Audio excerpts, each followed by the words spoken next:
कार्तिक कृष्ण पक्ष की त्रयोदशी तिथि के दिन धनतेरस का पर्व पूरी श्रद्धा व विश्वास के साथ मनाया जाता है।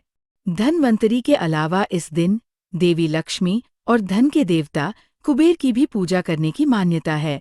इस दिन को मनाने के पीछे धनवंतरी के जन्म लेने की कथा के अलावा इसके बारे में एक दूसरी कहानी भी प्रचलित है।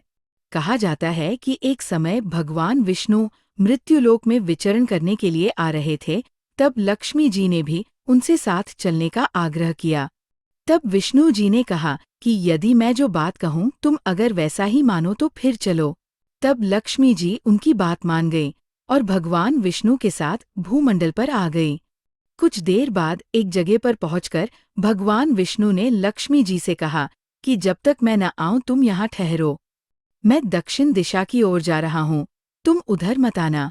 विष्णु जी के जाने पर लक्ष्मी के मन में कौतूहल जागा कि आखिर दक्षिण दिशा में ऐसा क्या रहस्य है जो मुझे मना किया गया है, और भगवान स्वयं चले गए। लक्ष्मी जी से रहा न गया और जैसे ही भगवान आगे बढ़े लक्ष्मी भी पीछे पीछे चल पड़ी। कुछ ही आगे जाने पर उन्हें सरसों का एक खेत दिखाई दिया जिसमें खूब फूल लगे थे।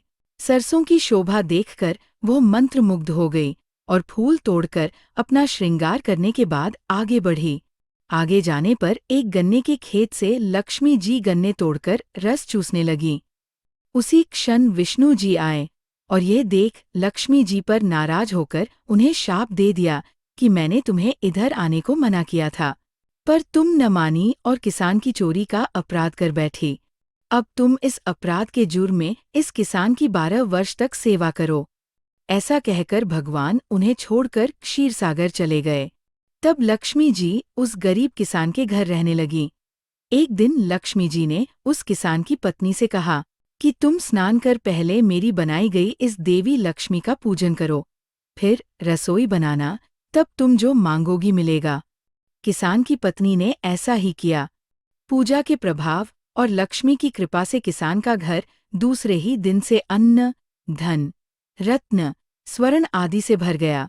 लक्ष्मी ने किसान को धन धान्य से पूर्ण कर दिया। किसान के 12 वर्ष बड़े आनंद से कट गए। फिर 12 वर्ष के बाद लक्ष्मी जी जाने के लिए तैयार हुईं।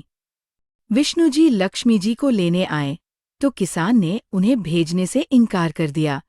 तब भगवान ने किसान से कहा कि इन्हें कौन जाने देता है, ये तो चंचला है, कहीं नहीं ठहरती। इनको बड़े बड़े नहीं रोक सके। इनको मेरा शाप था, इसलिए 12 वर्ष से तुम्हारी सेवा कर रही थी। तुम्हारी 12 वर्ष सेवा का समय पूरा हो चुका है।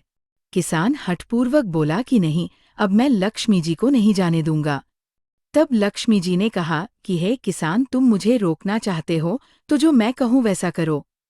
कल तेरस है, तुम कल घर को लिपोत कर स्वच्छ करना। रात्रि में घी का दीपक जलाकर रखना और सायंकाल मेरा पूजन करना, और एक तांबे के कलश में रुपए भरकर मेरे लिए रखना। मैं उस कलश में निवास करूंगी, किंतु पूजा के समय मैं तुम्हें दिखाई नहीं दूंगी। इस एक दिन की पूजा से वर्ष भर मैं तुम्हारे घर से नहीं जाऊंगी।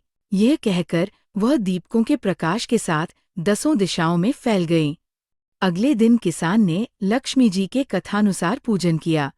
उसका घर धन धान्य से पूर्ण हो गया। इसी वजह से हर वर्ष तेरस के दिन लक्ष्मी जी की पूजा होने लगी। इसी तरह और भी दिव्य कथाएं सुनने के लिए चैनल को सब्सक्राइब करें। आपके विचार हमारे लिए बहुत कीमती हैं, इसलिए कृपया कमेंट में हमें ज़रूर बताएं। अगली कथा में फिर मिलेंगे। जय माता दी।